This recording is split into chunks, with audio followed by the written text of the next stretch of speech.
Welcome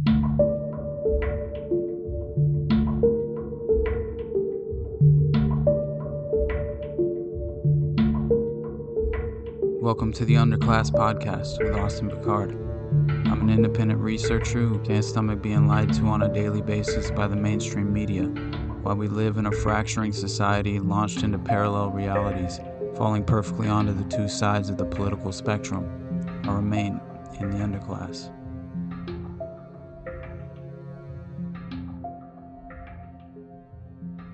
Marcus Aurelius was Roman emperor and ancient Stoic philosopher who authored Meditations, a series of personal writings that chronicled different periods of his life as a source of his own guidance and self-improvement. He once said, "If someone is able to show me that what I think or do is not right, I will happily change, for I seek the truth, by which no one was ever truly harmed. It is the person who continues in his self-deception and ignorance who is harmed." Episode 4, Part 2. We continue forging our own path, breaking free from the bondage of self-deception and ignorance in order to conclude our deep dive into what really could have happened that day at the Boston Marathon. We'll start the episode by laying out a compelling argument for Boston as a potential false flag by first addressing certain patterns that have emerged in regard to these high-impact events, along with a few past examples in order to steel-man my position. Let's just say, after this, I no longer believe in coincidence. State-sponsored terrorist attacks are typically accompanied with simultaneous exercises, simulations, or drills to help pre-position assets without attracting unwanted attention. In late October 2000, less than a year prior to 9/11, a military exercise was conducted establishing the scenario of a simulated passenger plane crashing into the Pentagon. The Defense Protective Services Police and the Pentagon's Command Emergency Response Team coordinated the exercise. According to a detailed report by Dennis Ryan of Fort Myer Military Communities Pentagram, the Pentagon mass casualty exercise, as the crash was called, was just one of several scenarios that emergency response teams were exposed to on October 24th through the 26th. On the morning of September 11th, 2001, within minutes of the attack on the World Trade Center and the Pentagon, the North American Aerospace Defense Command, often referred to as NORAD, was involved in an ongoing operation called Operation Northern Vigilance, which involved deploying fighter aircraft to locations in Alaska and northern Canada. The operation was one part simulation, one part real world. A simultaneous drill was being conducted at the National Reconnaissance Office that simulated a small passenger plane would crash into one of the towers of the agency's headquarters after experiencing mechanical failure. The NRO is the branch of the Department of Defense in charge of spy satellites. According to an article originally published at globalresearch.org, August 8, 2005, in regard to the London 7/7 subway bombings, there was a fictional scenario of multiple bomb attacks on London's underground that took place at exactly the same time as the real bomb attack on July 7, 2005. Managing Director of Visor Consultants, a private firm on contract to the London Metropolitan Police, described in a BBC interview how he had organized and conducted the anti-terror drill on behalf of an unnamed business client. The fictional scenario was based on simultaneous bombs going off at exactly the same time at the underground stations where the real attacks were occurring. The day of the Boston Marathon bombing, the official Twitter account of the Boston Globe posted 2 tweets, both at 12:53 p.m. The first tweet: "Breaking news, police will have controlled explosion on 600 block on Boylston Street." Second tweet: "Officials, there will be a controlled explosion opposite the library within 1 minute as part of bomb squad activities." A local 15 Boston News affiliate interviewed Alistair Stevenson, a coach at the University of Mobile, Alabama, who had ran the marathon earlier in the day and gave a very interesting eyewitness account saying, quote, "At the start line this morning, they had bomb spotters on the roofs of the buildings. They had bomb-sniffing dogs coming up and down at the start line. And Melanie, his wife, said they had bomb-sniffing dogs at the finish line. But they kept making announcements saying to the participants, 'Do not worry, this is just a training exercise.'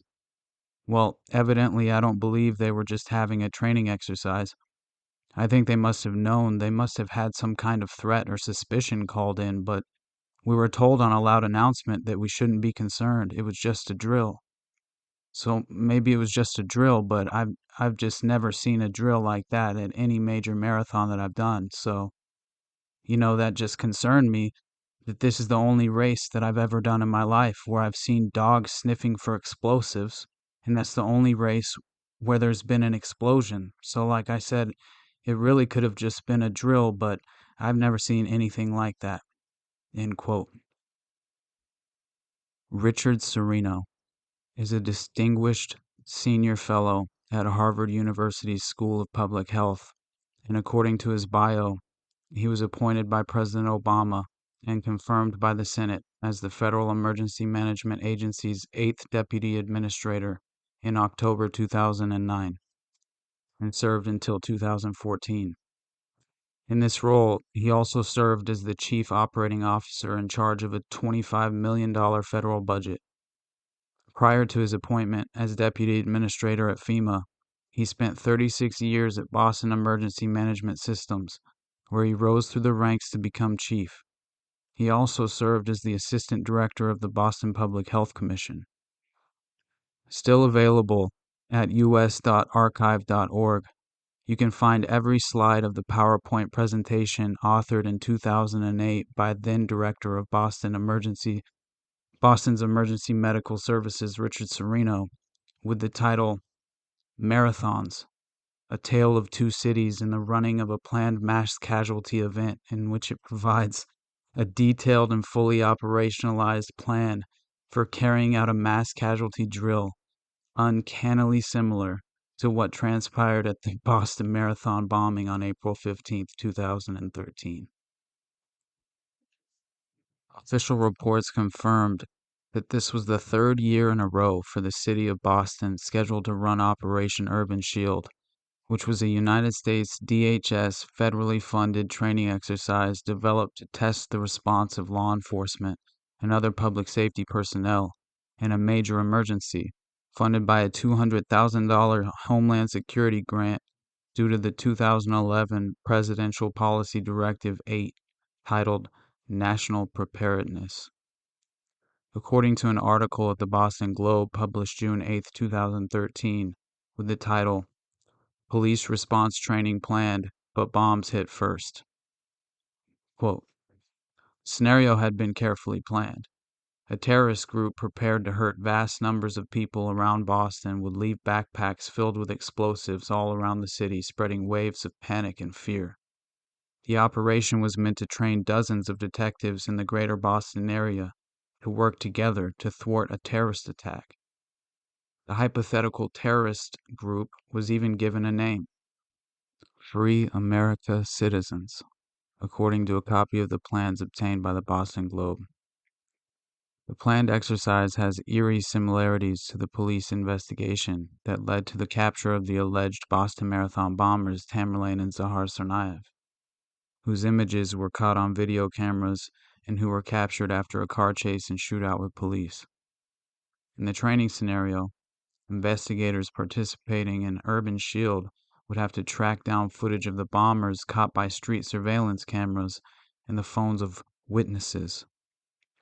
They would have to call on intelligence analysts to figure out which terrorist cell might be threatening the city. In the scenario, the terrorists would flee police in stolen cars they would dump in cities outside Boston, which would compel detectives from different jurisdictions to cooperate and share intelligence. The Globe article ends by interviewing the police spokeswoman, who is quoted saying, "We can't talk about what we're doing for emergency preparedness. The people who participate in this don't know what the scenario is." Operation Urban Shield was reportedly sponsored by multiple federal agencies, as well as local and regional law enforcement, including FEMA, FBI, DEA, and ATF, along with public-private partnerships and foreign government influence. Could this be just one more example of a planned mass casualty event exercise going live? Another perfect example of the unhinged and unfettered bureaucratic nightmare we wake up in every morning with empty promises of an American dream? The video footage and photographic evidence from the scene of the first blast at the finish line on Boylston Street seemed to only provide more questions than answers. Upon further analysis of the evidence, speculative theories began circulating due to glaring inconsistencies in witness accounts, as well as key victims displaying odd, unexplainable behavior in regard to the reported injuries they had sustained. Elaborate photo and video compilations were made, claiming the use of military-grade moulage, equipped with artificial blood squibs, with pump assemblies being applied under residual smoke coverage from the first blast. Key plainclothes civilians were accused of running interference, blocking certain camera angles and clear shots, while the actors got into position in order to spread fake blood all over the area. Victims like Sidney Corcoran had a severed femoral artery and was seen standing up, lying back down, and then standing up again, walking 5 to 6 more feet, and then lying back down. Jeff Bauman miraculously survived having both legs blown off, as well as having both femoral arteries severed without being tended to for over 7 minutes. And then 19 days later, he stands up using his new prosthetic legs during the pre-game ceremony at the Boston Bruins hockey game. This was the driving force behind numerous theories, including some people even going as far as to claim Jeff Bauman wasn't really even his name at all, and that he was really a man named Lieutenant Nick Voigt, who had actually lost his legs to an IED in Kandahar, Afghanistan, and was now employed as a crisis actor. According to an article at wearechange.org, published July 11, 2015, Nathaniel Folks is a film producer and talent manager who has been in the entertainment industry since 1997, when he worked at Paramount Pictures marketing the blockbuster motion picture Titanic.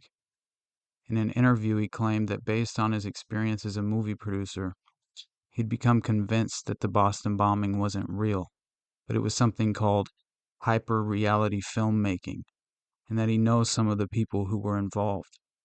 He defined hyper-reality filmmaking as a very common thing you do in the military, and can be well adjusted to a real scene in Iraq or any other kind of war zone.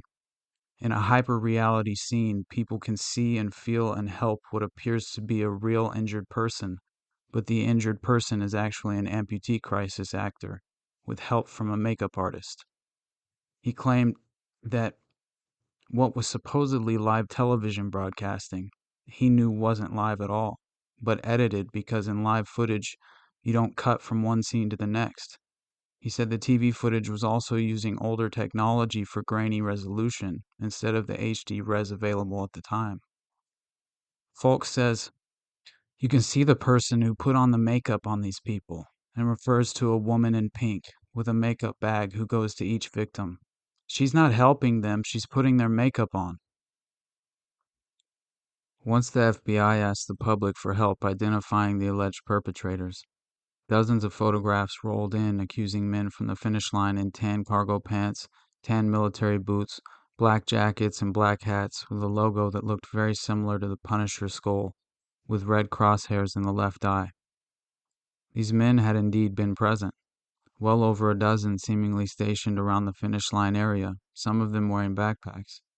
They happened to work as mercenaries for a private military contractor named Kraft International, formerly known as Blackwater. Many of these pictures show the same Kraft employee wearing a backpack before the bombing, and then no longer wearing his backpack, running from the scene. Pictures of the recovered backpack used in the bombing look virtually identical. This company was founded by Chris Kyle, who designed the Punisher logo as well as the company motto, which was Quote, despite what your mama told you, violence does solve problems. He was also played by Bradley Cooper in Clint Eastwood's film American Sniper. Chris Kyle was murdered 2 months before his mercenary company was very well represented at the Boston Marathon bombing. We will end with a quote from former CIA agent Robert Steele. The Boston bombing, for me, the truth teller was when the rabbis and the priests rushed to comfort the wounded, and they were not allowed to get near any of the wounded. That, in intelligence, we call an indicator.